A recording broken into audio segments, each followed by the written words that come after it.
Viene de Ziad Abdenur y dice, la vida es como una cámara. Concéntrate en lo que es importante, los buenos momentos. Y si las cosas no funcionan, haz otra toma.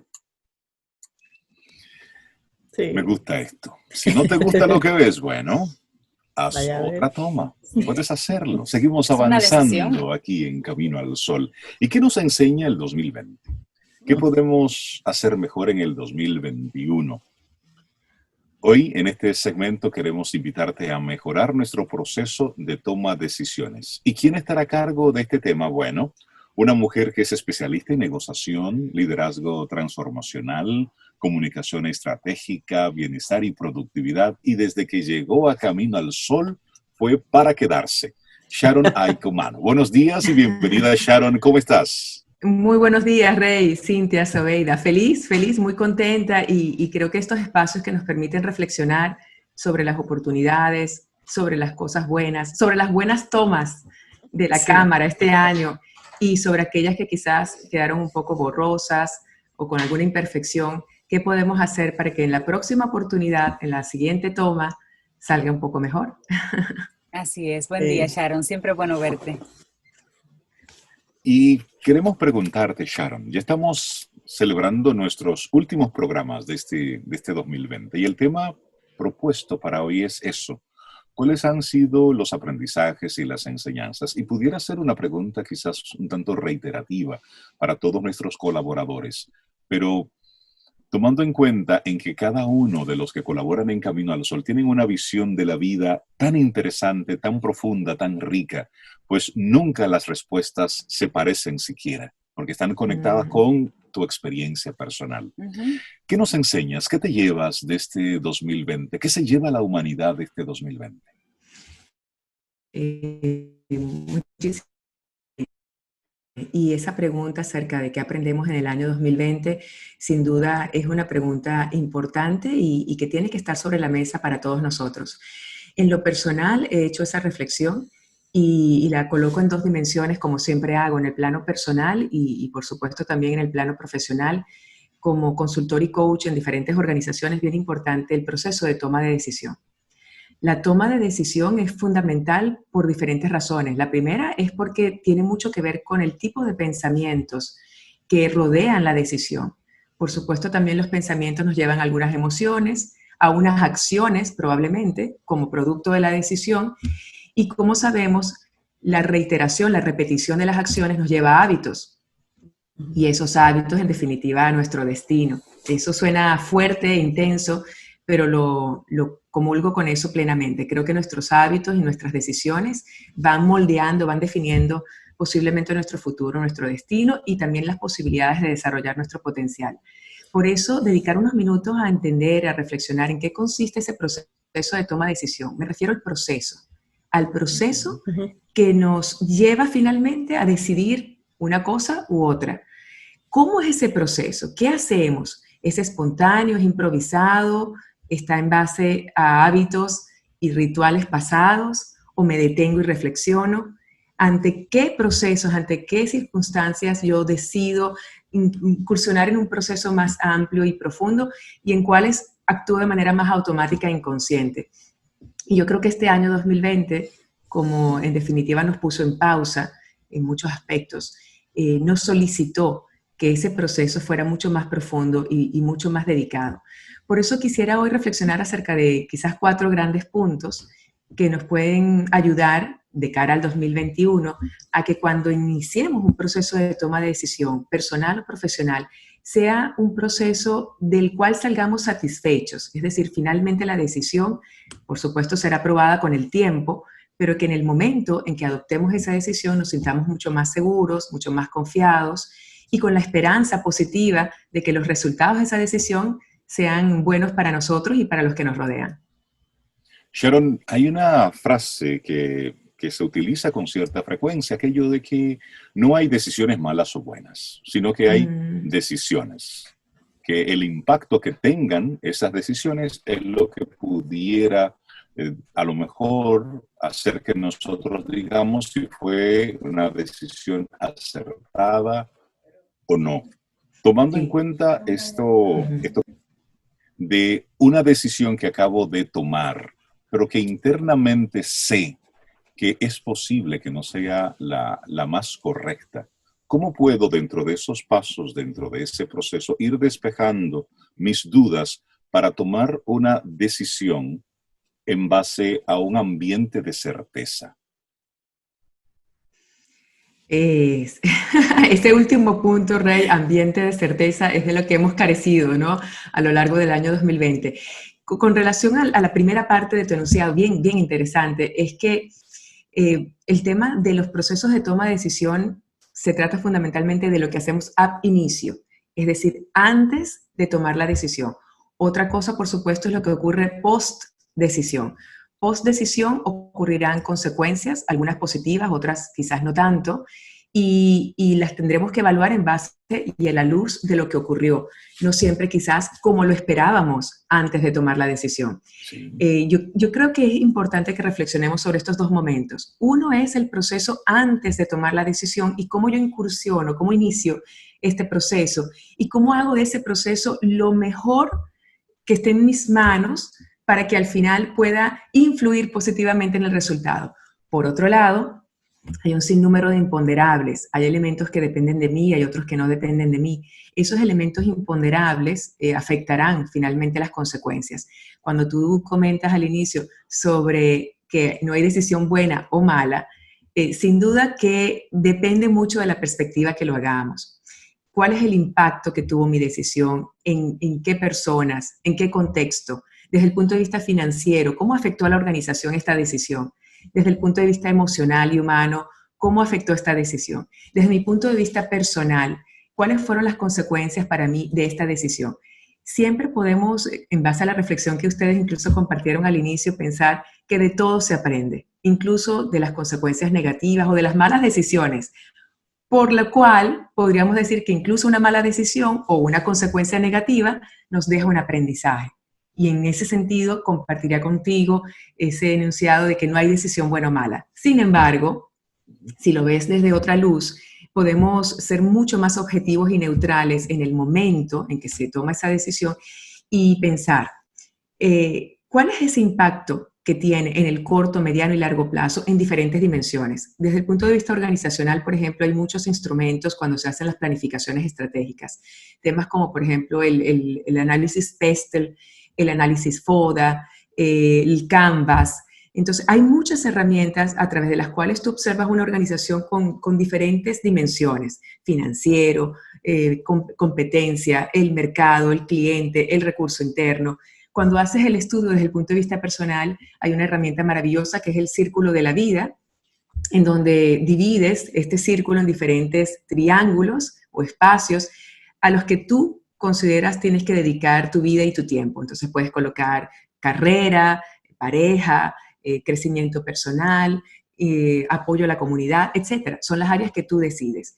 Entonces, si tú tomas en cuenta ese círculo de vida, o por otro lado, el Canvas, el análisis PEST, el FODA, y ves diferentes dimensiones, ¿cuál ha sido el impacto de mi decisión en el corto, mediano y largo plazo en cada una de esas esferas? Y posiblemente haya formas de medir impactos negativos. Por ejemplo, de una forma muy cuantitativa lo vemos en el aspecto financiero. Puedo tomar una decisión hoy que impacta las finanzas de la empresa o mis finanzas personales. No entro allí porque esa es el área de especialidad de muchos otros colaboradores. Pero lo que quisiera compartir justamente es, y Rey, creo que nos pones en contexto, es que la toma de decisión solicita de nosotros entrar al proceso de toma de decisión con conciencia, en la medida, por supuesto, de la importancia de esa decisión. Habrá muchas decisiones, por ejemplo, si decido tomar café o té, es una decisión mucho más sencilla, que no requiere quizás entrar en un proceso reflexivo. Hay muchas decisiones que hacemos de forma automática, si nos cepillamos los dientes, si nos bañamos o no nos bañamos, pero son automáticas quizás. Pero hay otras. Por ejemplo, este año, para muchos de los que tienen responsabilidades en sus organizaciones de toma de decisión con relación a sus colaboradores, con relación al marketing, con relación al producto o servicio que ofrecen, han tenido que tomar decisiones. ¿Cómo ha sido ese proceso? Ese proceso ocurre porque yo llego a la oficina y tengo un documento sobre mi escritorio, lo observo y decido, llamo por teléfono y tomo una decisión. o paso por un proceso. Y es allí justamente donde hoy quiero compartir 4 grandes y positivas recomendaciones para el proceso y hacer que las decisiones sí sean, como tú indicas, todas buenas, que no hay buena ni mala, sino que todas nos permiten aprender. Tomamos nota, Sharon. Paso Sí. 1. Paso uno. La primera, este ha sido un año, como decías también, Rey, de incertidumbre, no de certidumbre. Ha sido un año de estrés, de incertidumbre y un área de no control. Algunos de nosotros nos gusta saber lo que va a ocurrir a continuación, tener control. Por ejemplo, seguramente Laura tiene control y necesita saber los minutos y los tiempos. Necesitamos muchos de nosotros por nuestro trabajo, algunas veces, otras veces por nuestra naturaleza. Y este es un año entonces cuyo primer punto y primera recomendación respecto al proceso es que percibamos los espacios de no control, incertidumbre y estrés como oportunidades, es decir, percibámosla de forma positiva. Eso implica que en el momento en que yo siento estrés, y nos pasa mucho a diario, ¿no? Hay momentos en que estamos estresados y lo empezamos a identificar en nuestro cuerpo. Cuando identificamos estrés, incertidumbre y falta de control, en ese momento tenemos que pedirnos a nosotros mismos una pausa para relajarnos, para entrar en un estado de bienestar. No tomemos decisiones con sensaciones físicamente, manifestadas físicamente, en las que sintamos estrés, incertidumbre y no control. ¿Qué podemos hacer en ese momento? Examinar nuestra emoción, respirar profundamente, hacer una pausa, cambiar de actividad, hacer una actividad que nos regale bienestar, como por ejemplo escuchar música, Sobeida, sí, acceder a una playlist que nos agrade, y en ese momento en que empezamos a respirar y relajarnos, estamos tomando el primer paso de este proceso que nos va a ayudar a una mejor toma de decisión. Ese es el primero, percibir de forma positiva los momentos de estrés, incertidumbre y no control, y acceder a un espacio de relajación y de bienestar. Segundo punto importante, este me encanta, es reconocer nuestros puntos ciegos. Yo insisto y lo digo con mucha frecuencia, muchas veces lo que nos lleva al error no es lo que no sabemos. Lo que nos lleva al error es lo que damos por cierto y está equivocado. Es decir, estoy apoyándome en algo que no tengo esa seguridad de que eso es así, sino que solo estoy intuyendo. Así es. Entonces, bueno, y por supuesto la intuición es positiva, pero tenemos que también darnos cuenta que hay muchos puntos ciegos. Quienes tienen la responsabilidad de tomar decisiones porque son cabeza de familia, porque lideran una organización, tienen que saber que no tienen la verdad en sus manos, que hay puntos ciegos, que necesitamos, sin duda alguna, retroalimentación y la búsqueda de información mucho más amplia, mucho más precisa respecto a los datos que nos permitan tomar una decisión más acertada. Antes de tomar una decisión, cuando empezamos este proceso, primer punto, relajarnos, estado de bienestar, percibir positivamente el estrés y la incertidumbre. Segundo punto, reconocer que tengo elementos y áreas ciegas. Esas áreas ciegas me piden, me solicitan que yo pueda retroalimentarme de mi equipo, de mis clientes, de mis colaboradores, hasta de mi competencia, de personas que admiro y respeto. Participar de un proceso en el cual yo reciba retroalimentación. Qué importante es esto. Muchos de nosotros tomamos decisiones con la certeza, con la seguridad de que los datos que tengo en la mano son definitivamente verdad o son ciertos. Y no necesariamente es así. En mi caso personal, este año, con muchas decisiones que hemos tomado en la organización, hemos expuesto las situaciones a nuestros colaboradores, hemos consultado y producto de esa consulta y esos focus group, esas reuniones en conjunto, surgen ideas maravillosas. Muchas veces que nos dan luz para que esa decisión sea mucho más acertada de lo que hubiera sido si no participábamos de ese proceso. Así que importante también tomar nota de esos puntos ciegos, estar conscientes que existen y solicitar retroalimentación. El tercer punto, este es el quizás más amplio en el que me quiero detener, pero lo voy a hacer rápido en aras del tiempo también. El tema de tomar decisiones basadas en principios. Basados en principios. ¿Qué significa esto? ¿Cuáles son nuestros valores, nuestros principios? Como organización, sin duda alguna, apoyarnos en la visión, la misión, los valores de la empresa. Como personas naturales, saber cuáles son esos principios universales a los que con los que yo me siento identificada, a los que yo endoso. Y una vez teniendo claros esos principios o esos valores, Hay 4 preguntas y de verdad que invito a la audiencia, si tiene oportunidad, a tomar nota de esas 4 preguntas porque son súper valiosas en un proceso de toma de decisión. La primera pregunta, basada en principios: ¿por qué hago esto? ¿Por qué hago esto? Nos lleva a reflexionar. Segunda pregunta, ¿hay alguna tensión en este proceso que requiere mi atención? ¿Hay alguna sensación, hay alguna situación que requiere mi atención? Y esto nos lleva a la intuición que tú comentabas hace un momento. Hay que tomar decisiones basadas en retroalimentación, datos y objetivos ciertos. Sin embargo, por otro lado, también tenemos que contestar esa pregunta. ¿Hay algún tipo de tensión que requiere mi atención? ¿Qué voy a hacer al respecto? Una tercera pregunta es: ¿qué historia quiero contar y quiero que quede producto de esta decisión? Fíjense, el 2020 nos ha llevado un sinnúmero de decisiones, acciones y momentos, pero seguramente a final de año, cuando estemos recibiendo el 2021, estaremos observando el 2020 en base a una sola luz. Una frase, una palabra, un momento, algo va a predominar como historia del 2020. Seguramente será así. Y así nos pasa con muchas situaciones, el cumpleaños como fue, las vacaciones como fueron, nos quedamos con un elemento. Por eso esa tercera pregunta es: ¿qué historia quiero contar y quiero que quede? Producto de esta decisión, ¿cómo lo va a observar el grupo, el equipo, la organización, la audiencia? ¿Cómo lo van a percibir? ¿Cuál es la historia que queda? El legado. Y la cuarta pregunta es: ¿esta acción o esta decisión es sabia en mis propios términos? Cuando me refiero a sabia, aplico un poco todo lo que tenga que ver con mi experiencia. Cada uno de nosotros tiene diversos niveles de madurez o de evolución, tanto profesional o espiritual, y cuando hacemos la pregunta de si esta decisión o acción es sabia, convoco mi sabiduría, el nivel que tengamos, pero consiste fundamentalmente en entender que tengo una experiencia pasada, un nivel de madurez, y necesito ver esta decisión o esta acción en base a la experiencia del pasado. En base a esa luz, ¿es sabia o no es sabia esta decisión? Así que resumo, esas 4 preguntas son: ¿por qué hago esto? ¿Qué historia quiero contar? ¿Hay alguna tensión que requiere mi atención? Y por último, si nuestra decisión es sabia a la luz de nuestra experiencia pasada. Esas 4 preguntas a mí me han ayudado muchísimo, empezando por la primera: ¿por qué lo hago? Es un tema personal, hay una subjetividad, una emocionalidad, hay un elemento que tengo presente porque esta mañana me vi expuesta ante una situación, o es algo que realmente requiere esta decisión. Es fantástico ir por ese proceso.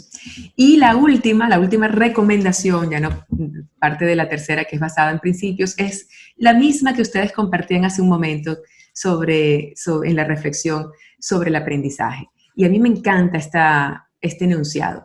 A veces se gana, es decir, a veces logramos que nuestras decisiones nos lleven a consecuencias positivas. A veces se gana y a veces se aprende. Me encanta repetirme a mí misma buenísimo. Que cuando no gano, aprendo. Claro. Y cuando le enseñamos incluso a los niños en estos espacios tan competitivos, ¿verdad? En los juegos, en las dinámicas entre hermanos, entre gemelas. A veces se gana y a veces se aprende. Creo que nos da una perspectiva de cara al 2021 también. Nosotros este año hemos aprendido enormemente. Y yo quiero con estas 4 recomendaciones invitar a nuestra audiencia a que tomen mejores decisiones, a que entren al proceso de toma de decisión, porque la decisión nos lleva a una acción que repetida a lo largo del año se convierte. Totalmente. Para mí este año 2020 ha sido un año también de cambio en mis rituales, en mis hábitos. Estoy segura que para muchos de nuestra audiencia un hábito importante a incorporar es escuchar en la mañana Camino al Sol. Ese es un hábito que tenemos que incorporar. Una buena decisión. Y por otro lado, el que todas estas decisiones nos lleven siempre a acciones y repetición de acciones que al final nos lleven a consecuencias positivas. Evaluemos. Levantarme temprano me lleva a una buena consecuencia a lo largo del día, a lo largo del año. Tomar mucho café, ¿a qué resultado me lleva? levantarme temprano, como decía, tomar una ducha fría, escribir un diario, escuchar contenido edificante, llamar a las personas queridas y hacerles saber que las amo. ¿Cuáles son esas acciones que he tomado a lo largo del año 2020 que repetidas construyen un hábito, un ritual? Y lo que propongo para el año 2021 es que elijamos en este proceso de reflexión y de toma de decisión cuáles han sido los rituales que incorporé en el 2020. Para mí, por supuesto, ha sido escuchar Camino al Sol todas las mañanas. Gracias por ello. Gracias. ¿Cuáles han sido esos rituales que me ayudan, me construyen como ser humano, como profesional y hacen que mi proceso de toma de decisión en el 2021 sea mejor? Por eso, detengámonos unos minutos y pensemos en todos esos hábitos, cuáles quiero conservar y cuáles voy a desplazar, aquellos que ya no quiero tener más en mi vida. ¿Qué voy a hacer al respecto? Así que la invitación es a modificar esos hábitos. Sí, me encanta la propuesta porque me llega la imagen de no tomar la vida a la ligera. Y creo que en tus palabras hay mucho de eso, de no tomar la vida a la ligera. A veces vamos tomando decisiones importantes y lo hacemos en piloto automático. Decisiones importantes, tú embarcarte en una compra de una casa, por ejemplo, una decisión importante para el negocio que tiene un impacto en otros. Y a veces son decisiones que nos lo tomamos a la ligera. Sí. No medimos el impacto de cada sí, de cada no, de cada ahora no, o vamos a hacerlo de esta manera. Lo vamos tomando a la ligera, cual si la vida o los que están con nosotros fueran elementos desechables, y no lo es. Así es que, Sharon, gracias por sembrarnos esta idea en el día de hoy. Que tengas felices fiestas. Igual para ustedes, las mejores fiestas de reflexión, de aprendizaje, de crecimiento, y que el 2021 sea maravilloso en todos los sentidos, en todas las dimensiones. Gracias, en el 2021 colaborando con Camino al Sol, Sharon. Ya esa invitación está puesta sobre la mesa. Recibe un gran abrazo. Un honor para mí. Los quiero mucho y los mejores deseos para ustedes y para esta hermosa comunidad de Camino al Sol. Muchísimas gracias. Sharon. Compartimos con Sharon Naiko, especialista en negociación, comunicación estratégica y un ser muy especial. Qué afortunados somos nosotros aquí en Camino al Sol, de verdad que Así es. Te despedimos con música.